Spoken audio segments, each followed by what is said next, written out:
ಲೋಕಸಭೆ ಚುನಾವಣೆಯಲ್ಲಿ 20 ಕ್ಷೇತ್ರ ಗೆಲ್ಲಬೇಕೆಂದು ಪಣತೊಟ್ಟ ಕಾಂಗ್ರೆಸ್ ಅಳೆದು ತೂಗಿ 24 ಕ್ಷೇತ್ರಗಳಿಗೆ ಟಿಕೆಟ್ ಘೋಷಿಸಿದೆ.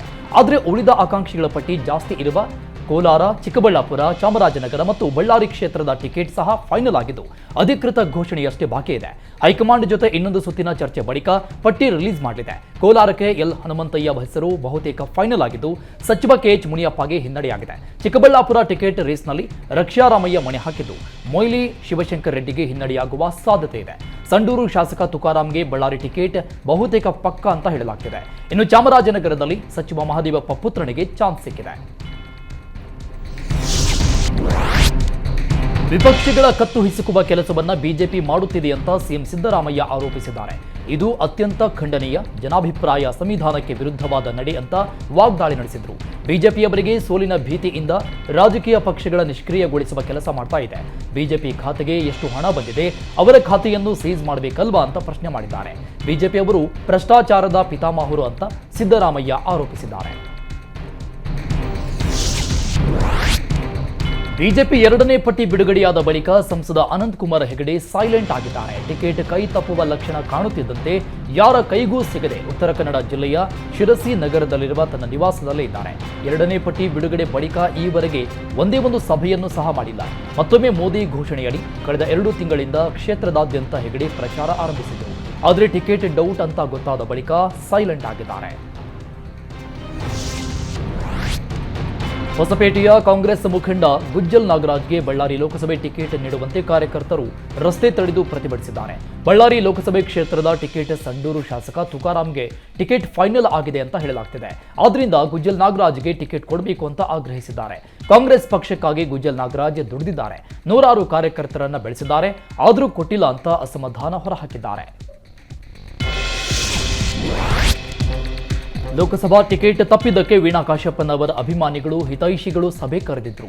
ಬಾಗಲಕೋಟೆ ಚರಂತಿಮಠ ಕಲ್ಯಾಣ ಮಂಟಪದಲ್ಲಿ ನಡೆದ ಸಭೆಯಲ್ಲಿ ವೀಣಾ ಕಾಶ್ಯಪ್ಪನವರ ಕಣ್ಣೀರು ಹಾಕಿದ್ದಾರೆ. ಸಭೆ ಬಳಿಕ ಮಾತನಾಡಿದ ವೀಣಾ, ನನ್ನ ಮನವಿ ತಿರಸ್ಕರಿಸಿದ್ದಕ್ಕೆ ನೋವಾಗಿದೆ, ನಮ್ಮ ಜಿಲ್ಲೆಯ ಸ್ವಾಭಿಮಾನವನ್ನ ಮಾರಿಕೊಂಡಿದ್ದಾರೆ ಅಂತ ಹೇಳಿದ್ದಾರೆ.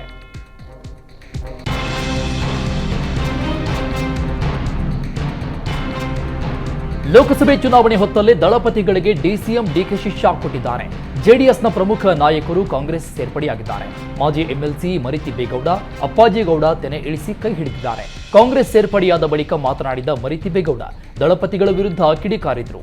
ದೇವೇಗೌಡ, ಕುಮಾರಸ್ವಾಮಿ ಅವರು ಬಿ ಫಾರ್ಮ್ ಕೊಡ್ತಾ ಇದ್ರು, ಆದರೆ ಯಾವುದೇ ಸಹಕಾರವನ್ನ ಕೊಡಲಿಲ್ಲ ಅಂತ ಬೇಸರ ವ್ಯಕ್ತಪಡಿಸಿದರು. ಜೆಡಿಎಸ್ ತೀರ್ಮಾನ ಕುಟುಂಬದ ತೀರ್ಮಾನವಾಗಿರುತ್ತೆ ಅಂತ ಹೇಳಿದ್ದಾರೆ. ದಾವಣಗೆರೆಯಲ್ಲಿ ಕಾಂಗ್ರೆಸ್ ಅಭ್ಯರ್ಥಿ ಡಾಕ್ಟರ್ ಪ್ರಭಾ ಮಲ್ಲಿಕಾರ್ಜುನ ಸೋತ್ರೆ ನಾನು ಶಾಸಕ ಸ್ಥಾನಕ್ಕೆ ರಾಜೀನಾಮೆ ನೀಡುತ್ತೇನೆ ಅಂತ ಶಿವಗಂಗಾ ಬಸವರಾಜ್ ಸವಾಲ್ ಹಾಕಿದ್ದಾರೆ. ಚುನಾವಣೆಗೂ ಮುನ್ನ ಬಿಜೆಪಿ ಸೋಲು ಒಪ್ಪಿಕೊಂಡಿರೋದ್ರಿಂದ ಭಿನ್ನಮತದ ನಾಟಕವಾಡ್ತಾ ಇದ್ದಾರೆ ಅಂತ ಆರೋಪಿಸಿದ್ದಾರೆ. ಇನ್ನು ರಾಜ್ಯದಲ್ಲಿ ಕಾಂಗ್ರೆಸ್ ಅಲೆ ಇದ್ದು ತಾಯಂದಿರು ಕಾಂಗ್ರೆಸ್ ಅಭ್ಯರ್ಥಿಗೆ ಆಶೀರ್ವಾದ ಮಾಡ್ತಾರೆ ಅಂತ ಹೇಳಿದ್ದಾರೆ. ದಾವಣಗೆರೆ ಲೋಕಸಭೆ ಬಿಜೆಪಿ ಅಭ್ಯರ್ಥಿ ಬದಲಿಸದಿದ್ರೆ ಅಚ್ಚರಿ ಅಭ್ಯರ್ಥಿ ಕಣಕ್ಕಿಳಿಯೋದಾಗಿ ರೆಬಲ್ಸ್ಗಳು ಹೈಕಮಾಂಡ್ಗೆ ಎಚ್ಚರಿಕೆ ಕೊಟ್ಟಿದ್ದಾರೆ.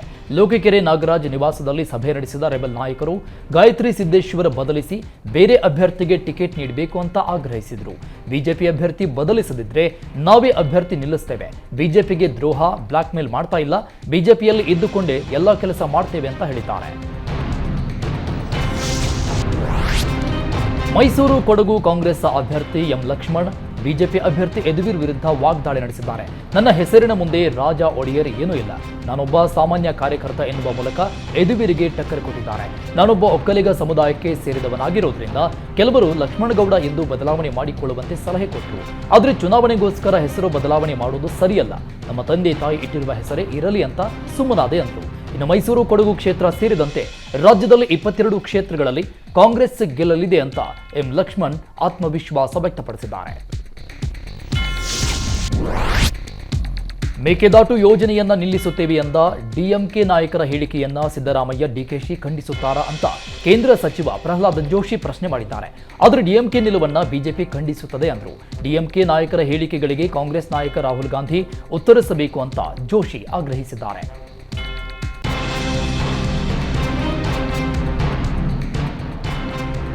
ಲೋಕಸಭಾ ಚುನಾವಣೆ ಹೊತ್ತಲ್ಲಿ ಡಿಸಿಎಂ ಡಿಕೆ ಶಿವಕುಮಾರ್ಗೆ ಸುಪ್ರೀಂ ಕೋರ್ಟ್ನಿಂದ ಮತ್ತೊಂದು ರಿಲೀಫ್ ಸಿಕ್ಕಿದೆ.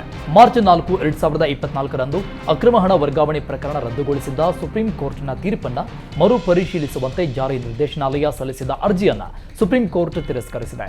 ಇನ್ನು ಇದೇ ಕೇಸ್ನಲ್ಲಿ 1 ತಿಂಗಳು ತಿಹಾರ್ ಜೈಲು ಅನುಭವಿಸಿದ್ರು. ವಿಧಾನ ಪರಿಷತ್ ಸದಸ್ಯತ್ವಕ್ಕೆ ರಾಜೀನಾಮೆ ಕೊಡಲು ತೇಜಸ್ವಿನಿ ಗೌಡ ತೀರ್ಮಾನಿಸಿದ್ದಾರೆ.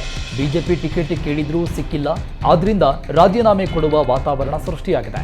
ರಾಜೀನಾಮೆ ಕೊಡುವ ಸಮಯ, ದಿನಾಂಕ ಶೀಘ್ರದಲ್ಲೇ ತಿಳಿಸ್ತೇನೆ. ರಾಜೀನಾಮೆ ಕೊಡುವ ಮುನ್ನ ಕೆಲವು ಪ್ರಮುಖ ಕೆಲಸ ಮುಗಿಸಬೇಕಿದೆ ಅಂದರು. ಸದ್ಯಕ್ಕೆ ಕಾಂಗ್ರೆಸ್ ಸೇರುವ ನಿರ್ಧಾರ ಮಾಡಿಲ್ಲ ಅಂತ ಹೇಳಿದ್ದಾರೆ.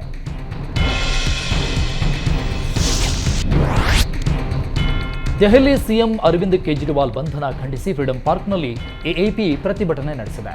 ಎಎಪಿ ರಾಜ್ಯಾಧ್ಯಕ್ಷ ಮುಖ್ಯಮಂತ್ರಿ ಚಂದ್ರು ನೇತೃತ್ವದಲ್ಲಿ ನಡೆದ ಪ್ರತಿಭಟನೆಯಲ್ಲಿ ಕೇಂದ್ರ ಸರ್ಕಾರದ ವಿರುದ್ಧ ಕಿಡಿಕಾರಿದ್ರು.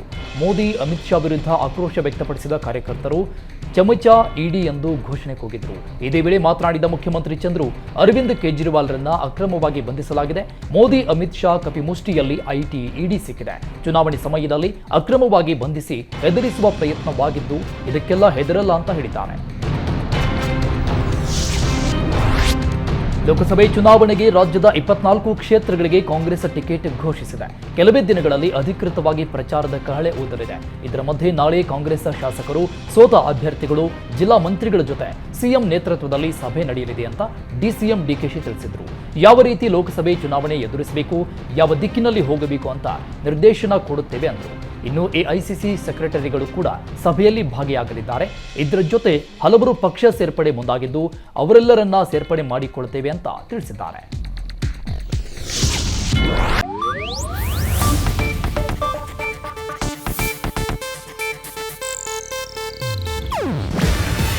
ಇದು ಏಷ್ಯಾನೆಟ್ ನ್ಯೂಸ್ ನೆಟ್ವರ್ಕ್ ಪ್ರಸ್ತುತಿ.